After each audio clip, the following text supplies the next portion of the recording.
নেতাজিকে নিয়ে যারা অপমান করবেন তিনি যে রাজনৈতিক দলেরই হন তাকে গ্রেপ্তার করা উচিত। যে রাজনৈতিক দলের হন, আপনার মনে মনে যেসব রাজনৈতিক দলের নাম আসছে আমি সেগুলো ভেবেই বলছি, তাদের হ্যাঁ মহারাজ যেই হন, যে মহারাজই হন, আমি বিশ্বাস করি ওনার কাজ হচ্ছে শুধু রাজবংশীটুকু নিয়ে চলা, রাজবংশীর বাইরে ওনার কোনো পরিচয় নেই। আমি শিক্ষিত রাজবংশী ভাই বোনেরাও কখনো নেতাজির এই অপমানকে সহ্য করবে না, ওর কিছু বসংবদ লোক ছাড়া। নেতাজিকে যারা অপমান করবে তার কোনো ক্ষমা নেই, সে যাই হোক। আর আমি এটাও বলি, সিপিএম যেন এ বিষয়ে মুখ না খোলে। যারা তেজর কুকুর বলেছিল, কংগ্রেস যারা নেতাজিকে দল থেকে তাড়িয়ে দিয়েছিল, তারা যেন মুখ না খোলে, আর তৃণমূলও যেন মুখ না খোলে, কারণ এরা নেতাজির বাড়িতেও তোলা তুলতে গেছিল। তাই এদের বাদ দিয়ে বাকিরা সবাই মুখ খুলবেন, যা খুশি বলবেন, কোনো বক্তব্য নেই। মুখ্যমন্ত্রী যে স্টেপ নিয়েছেন প্রশাসনিক পদক্ষেপ নেতাজিকে অপমাননার জন্য, কি বলবেন সেটা নিয়ে? তাকে সাধুবাদ জানাবো। সঙ্গে সঙ্গে গ্রেপ্তার হয়েছে অনন্ত মহারাজেরও মহারাজ, এবার তারও বক্তব্য এদিক ওদিক হচ্ছে।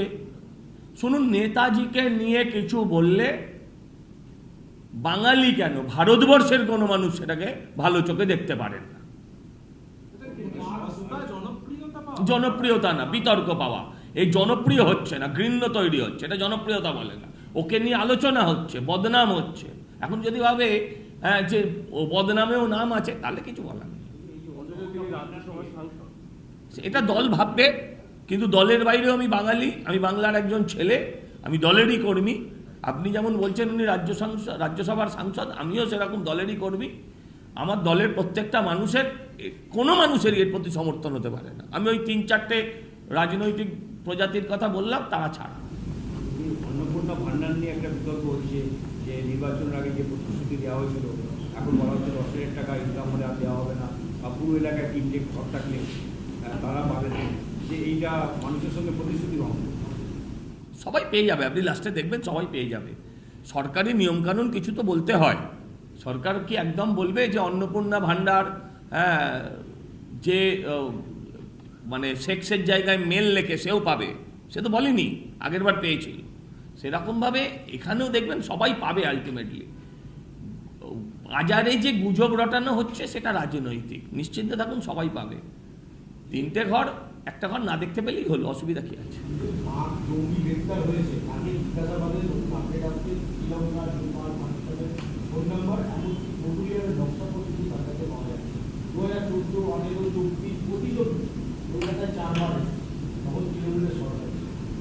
আমি যতদূর জানিও 12 সাল থেকে আসা যাওয়া করছে।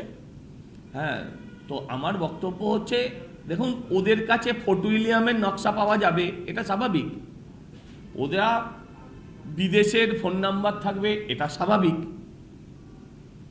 অস্বাভাবিকতা যেটা, সেটা নিয়ে আলোচনা করি, সেটা হচ্ছে রাজ্য পুলিশ গ্রেপ্তার করেছে, যেটা এতদিন আমরা দেখিনি। এর আগে এই ধরনের প্রত্যেক কটা গ্রেপ্তারি হতো অন্য রাজ্যের পুলিশের কে সঙ্গে নিয়ে এসে তারা গ্রেপ্তার করত, বা অন্য রাজ্যের পুলিশের নির্দিষ্ট ইনপুটে। এবারে যে পরপর 2-3টে গ্রেপ্তার হলো জঙ্গি, তারা কিন্তু সব রাজ্য সরকারের পুলিশের বা রাজ্যের পুলিশের অধীনস্থ অফিসাররাই কাজ করলেন। এর থেকে বোঝা যায় যে বাংলার পুলিশ, কলকাতার পুলিশ অপদার্থ ছিল না, তাদের অকর্মণ্য করে রাখা হয়েছিল।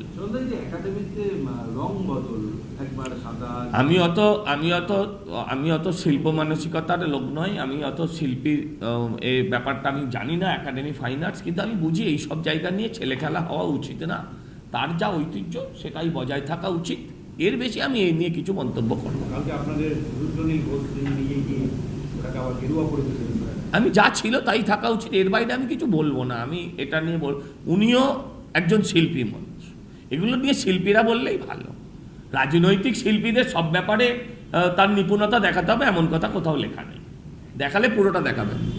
তথাগত বাবু বলছেন যে সুকান্ত ভট্টাচার্যকে সিলেবাস থেকে বাদ দিতে হবে, শ্যামাপ্রসাদ মুখোপাধ্যায়কে নিয়ে আসতে হবে, গোপাল মুখার্জিকে নিয়ে আসতে হবে, এবং একই সঙ্গে তিনি বলছেন যে রবীন্দ্রনাথের মতো কবি নজরুল অত বড় কবিই নন, তাকে জোর করে দেখানো। দেখুন, আমার থেকে অনেক প্রাজ্ঞ লোক তথাগত দা, এর থেকে কোনো প্রাজ্ঞ লোক থাকলে তার থেকে আপনি রিয়াকশান নেবেন, এই বিষয়ে আমি রিয়াকশান দিতে পারবো না।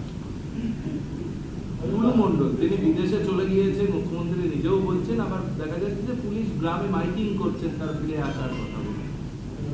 তো পুলিশকে তো খুঁজতে হবে। এখন সে পুলিশকে পুলিশের চোখে ধুলো দিচ্ছে কিনা সেটা দেখতে হবে। তো মুখ্যমন্ত্রীর ভুলও তো হতে পারে কোথাও, যে এমন মুখ্যমন্ত্রী তো রিপোর্টের ওপর নির্ভর করে চলেন, ও পুলিশের চোখে হয়তো ধুলো দিয়েছে, তাই সেই রিপোর্ট হয়তো মুখ্যমন্ত্রী বলেছেন।